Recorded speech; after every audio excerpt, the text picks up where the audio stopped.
여러분, 제 이야기를 들어보세요. 이건 그저 한 할머니의 푸념이 아닙니다. 가족이라는 이름으로 저질러지는 가장 잔혹한 배신의 기록이에요. 제 이름은 박정희입니다. 70평생을 살면서 이런 말을 하게 될 줄 누가 알았겠어요. 내 새끼가, 내 핏줄이 나를 속이고 있다는 걸 말이죠. 은퇴 후 작은 카페를 열었을 때만 해도 행복했습니다. 정인의 카페라는 소박한 간판 아래 단골 어르신들과 차 한잔 나누며 손주 자랑하는 게 유일한 낙이었어요. 하지만 악마는 가장 평범한 일상 속에 숨어 있다더군요.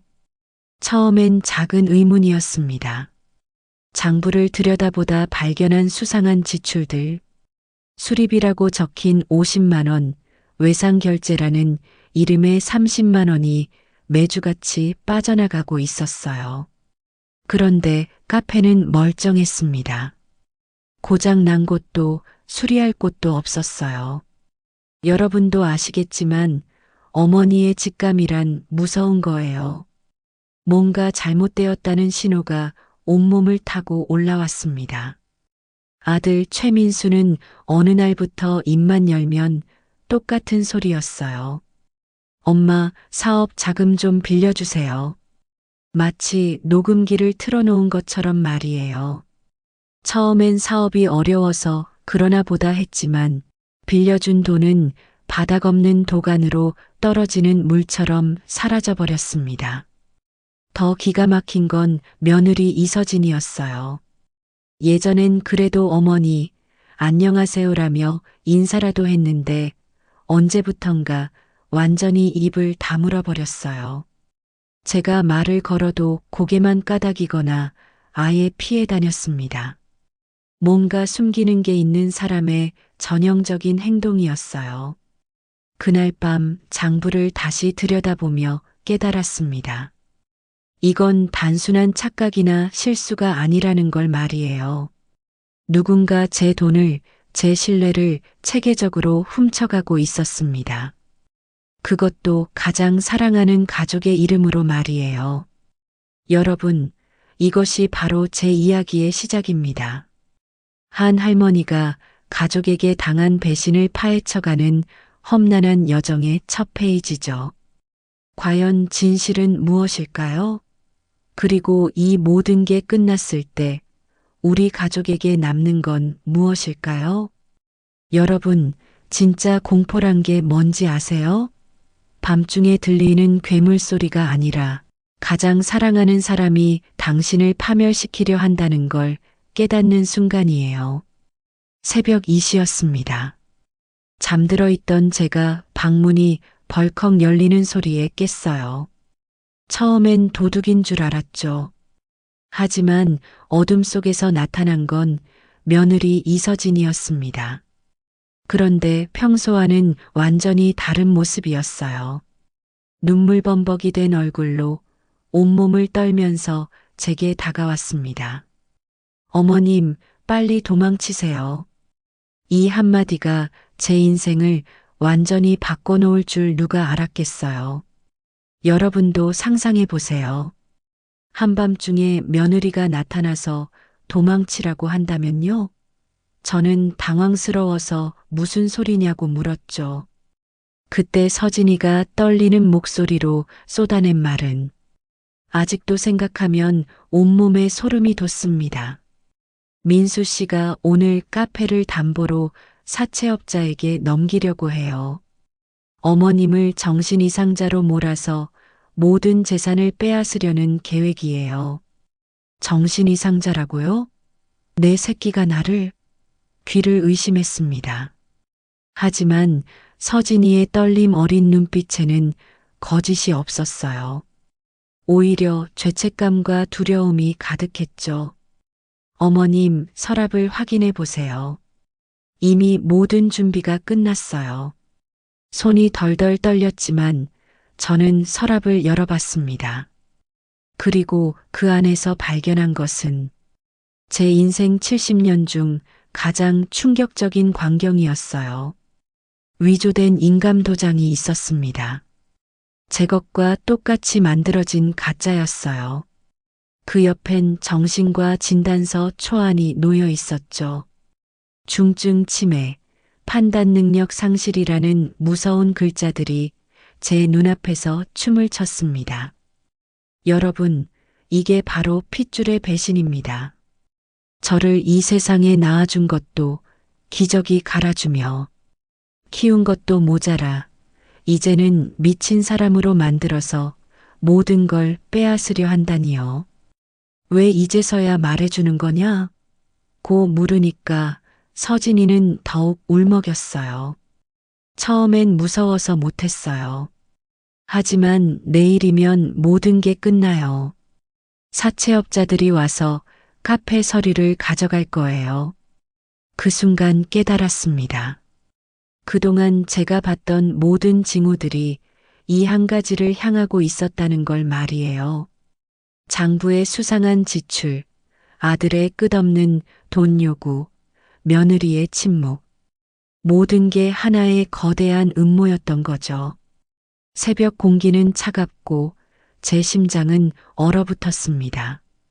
하지만 여러분, 이게 끝이 아니에요. 진짜 전쟁은 이제부터 시작이거든요. 여러분, 악마를 직접 본 적이 있나요? 저는 그날 처음 봤습니다. 그것도 제가 10달 동안 품었던 제 살과 피를 나눈 내 새끼의 얼굴로 말이에요. 서진이의 경고를 듣고 잠을 이룰 수가 없었습니다. 새벽부터 뒤척이다가 결심했어요. 직접 확인해 보자고요. 아들이 출근한 틈을 타서 서재로 슬금슬금 들어갔죠. 여러분도 아시다시피 어머니의 직감이란 무시무시한 거예요. 뭔가 있다는 걸 온몸으로 느끼면서 서랍을 하나씩 뒤졌습니다. 첫 번째, 두 번째는 별거 없었어요.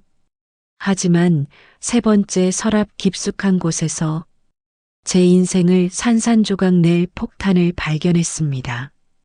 부동산 매매 계약서라는 제목이 보였어요.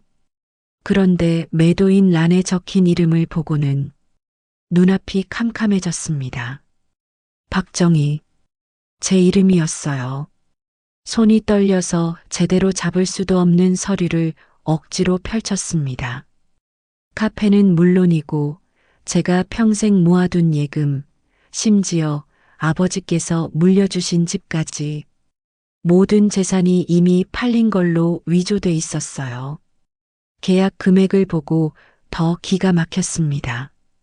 시세의 절반도 안 되는 돈으로요.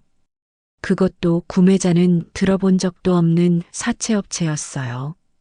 이게 바로 내 새끼가 저지른 일이구나. 온몸이 부르르 떨렸습니다. 그때였어요. 뒤에서 차가운 목소리가 들렸습니다.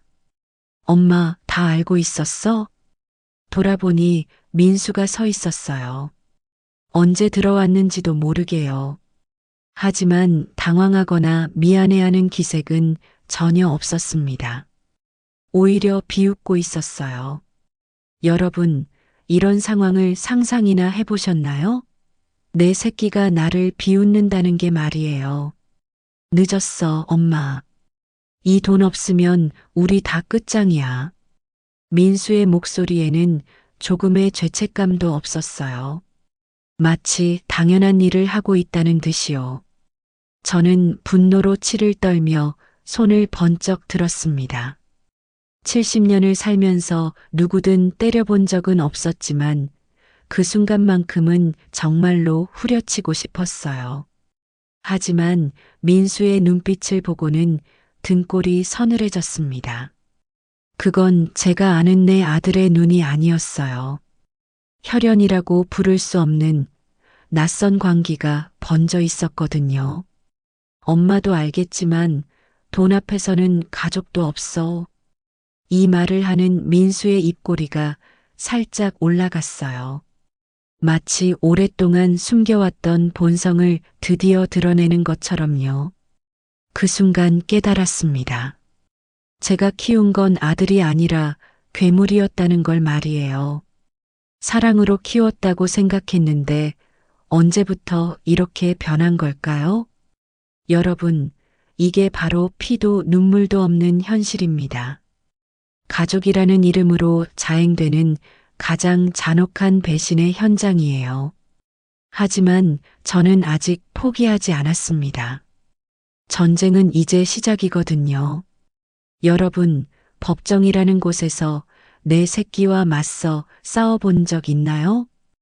그곳은 진실과 거짓이 칼날처럼 부딪히는 이 세상에서 가장 잔혹한 전쟁터였습니다. 재판 당일 민수는 완벽한 연기자였어요. 검은 양복에 넥타이까지 단정하게 메고 나타났죠. 하지만 제가 보기엔 그냥 늑대가 양의 탈을 쓴 모습이었어요. 재판장님, 저희 어머니는 심각한 치매를 앓고 계십니다. 민수가 눈물을 뚝뚝 흘리며 말했어요. 마치 정말로 걱정되는 효자인 것처럼요. 판단 능력을 완전히 잃으셨기 때문에 제가 재산을 관리해 드릴 수밖에 없었습니다. 여러분도 상상해 보세요. 내가 낳고 기른 새끼가 수십 명 앞에서 나를 미치광이로 몰아가는 모습을 말이에요. 그 순간 정말 미쳐버릴 뻔했습니다. 하지만 진실은 숨길 수 없는 법이에요. 서진이가 용기를 내어 증언대에 섰을 때 법정의 분위기가 순식간에 바뀌었어요. 민수 씨는 어머님의 도장을 위조했습니다. 저도 협박당해서 어쩔 수 없이 서진이의 떨리는 목소리가 법정을 가득 채웠어요. 그 순간 민수의 얼굴이 새하얗게 변했죠. 더 결정적이었던 건 은행 CCTV 영상이었습니다. 민수가 제 이름으로 거액을 인출하는 모습이 대형 스크린에 떡하니 나왔어요. 그것도 제가 집에서 잠들어 있던 새벽 시간에 말이에요. 여러분, 그때 민수 얼굴을 봤어야 했어요. 마치 벌거벗은 채로 길거리에 나선 것처럼 당황스러워 했거든요.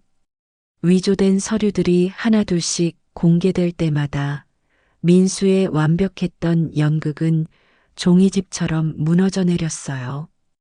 가짜 진단서, 조작된 계약서, 심지어 제 서명까지 모방한 흔적들이 낱낱이 드러났습니다.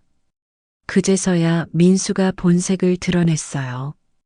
갑자기 벌떡 일어나더니 저를 향해 소리쳤습니다. 엄마, 넌 날 버렸어. 어릴 때부터 나한테 관심도 없었잖아.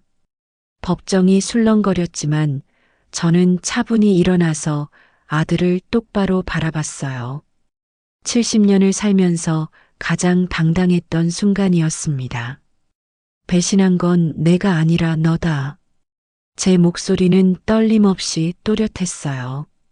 하지만 여러분, 진짜 충격은 그 다음이었습니다. 판사님이 새로운 증거를 꺼내 들었을 때 저도 믿을 수 없었어요. 서진 씨가 별도로 제출한 서류가 있습니다. 부동산 실제 매매 계약서인데 판사님의 목소리가 법정에 울려 퍼졌습니다. 그런데 매수인 란에 적힌 이름을 보고는 온 법정이 조용해졌어요. 이서진, 제 며느리 이름이었거든요. 그 순간 깨달았습니다. 이 모든 게 단순한 아들의 배신이 아니라 훨씬 더 치밀하고 복잡한 음모였다는 걸 말이에요. 며느리까지 한 팀이었던 거죠. 여러분, 이게 바로 가족이라는 이름으로 벌어지는 가장 잔인한 배신의 실체입니다. 하지만 이야기는 여기서 끝나지 않아요. 진짜 반전은 이제부터거든요. 여러분, 세상에서 가장 복잡한 감정이 뭔지 아세요? 바로 배신자가 구원자였다는 걸 깨달았을 때의 그 마음이에요. 미움과 고마움이 동시에 가슴을 짓누르는 그 순간 말이죠. 서진이가 제 손을 잡고 울기 시작했을 때 저는 완전히 혼란스러웠어요. 이 여자가 도대체 편인지 적인지 알 수가 없었거든요. 하지만 그녀가 고개를 들고 한 말은 제 인생관을 완전히 뒤흔들어 놨습니다. 죄송해요, 어머님. 사실 전 민수와 함께 시작했어요. 이 한마디에 법정이 다시 한번 술렁거렸어요. 저도 마찬가지였죠. 역시 둘이 한편이었구나 싶었거든요. 하지만 서진이의 다음 말이 더 충격적이었습니다. 하지만 점점 욕심이 커진 민수가 어머님까지 해치려고 해서 저도 무서웠습니다. 그래서 제가 먼저 모든 걸 제 이름으로 돌려놨어요. 여러분, 이런 상황을 상상해 본 적 있나요? 공범이었던 며느리가 오히려 나를 구하려고 했다는 사실을 말이에요. 머리가 돌아버릴 것 같았어요. 민수는 그 말을 듣자마자 완전히 폭발했습니다. 뭐라고? 내가? 너 때문에 모든 게 망가진 거야. 소리를 지르다가 그대로 쓰러져 버렸어요. 수십 년을 함께 살았지만 그렇게 추악한 모습의 아들은 처음이었습니다. 저는 멍하니 며느리를 바라봤어요. 도대체 뭐가 진실인지 알 수가 없었거든요. 그래서 직접 물어봤습니다. 그럼, 넌 내 편이었던 거냐? 아니면 내 욕심이었던 거냐? 서진이는 눈물을 뚝뚝 흘리며 답했어요. 둘 다였어요, 어머님. 정말 솔직한 대답이었죠. 거짓말로 포장하지도 않고요. 처음엔 돈이 필요해서 민수와 함께 했어요. 하지만 민수가 어머님을 정신병원에 가둬버리려는 계획을 세웠을 때, 그때 깨달았어요. 선을 넘으면 안 된다는 걸요. 여러분도 아시겠지만 인간이란 참 복잡한 존재예요. 완전한 악인도 완전한 선인도 없다는 걸 그날 뼈저리게 느꼈습니다. 서진이가 계속해서 말했어요. 이제야 알았어요. 진짜 가족은 돈이 아니라 함께 살아내는 사람이라는 걸요. 그 순간 법정 한쪽에서 경찰이 민수에게 수갑을 채우고 있었어요. 제품에서 나온 피부치가 쇠고랑을 차고 끌려가는 모습을 평생 잊을 수 없을 거예요. 하지만 더 기가 막힌 건 그 순간에도 민수가 저를 원망스럽게 바라보고 있었다는 거예요. 마치 자기가 피해자인 것처럼 말이죠. 엄마, 후회할 거야. 민수의 마지막 외침이 법정에 메아리 쳤어요. 하지만 저는 더 이상 흔들리지 않았습니다. 이제 남은 건 서진이와 어린 손주뿐이었어요. 사랑과 배신, 용서와 미움이 뒤섞인 채로 서 있는 우리를 보며 생각했습니다. 여러분, 이게 바로 인생이에요. 흑과 백으로만 나뉘지 않는 회색빛 현실 말이죠. 완전한 악인도 없고 완전한 선인도 없어요. 그저 상처받은 사람들이 각자의 방식으로 살아가려고 발버둥 치는 거죠. 과연 저는 서진이를 용서할 수 있을까요? 그리고 우리에게 남은 건 정말 무엇일까요?